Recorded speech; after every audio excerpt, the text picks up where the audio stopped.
אמנון, מה הפעם? יש לי בשורה טובה ובשורה רעה. הבשורה הטובה היא שאני החלטתי להתפטר ולהיכנס לעסק משפחתי. עכשיו אני עצמאית כמוך.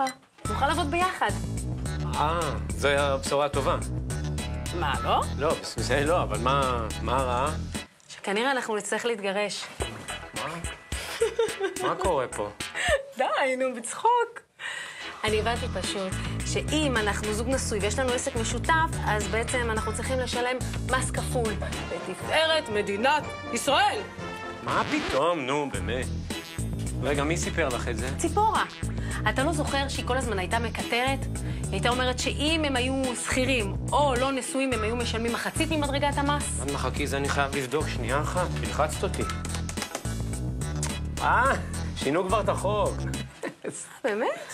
שלום בית, שינינו את החוק כבר ב-2013. זה בדיוק החוק שמאפשר לשני בני זוג שעובדים יחד בעסק משותף לחשב בנפרד את מס ההכנסה ולא לשלם כפול. יפה, מעניין, אבל... רגע, אתם לא עובדים. תאמינו לי שאנחנו עובדים. ועובדים קשה, ואתם יכולים לוותר על הביקור ברבנות.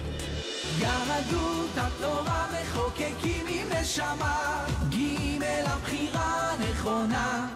חקיקה חברתית היא לא טרנד, זו מצווה.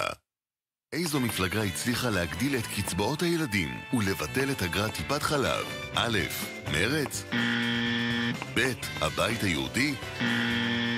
ג', יהדות התורה. מי נלחם וחוקק חוק ייצור וסימון מוצרים ללא גלוטן עבור חולי הצליאק? א', יאיר לפיד? ב', אילן גילאון? ג', מנחם אליעזר מוזס? ג', תשובה אחת לכל השאלות.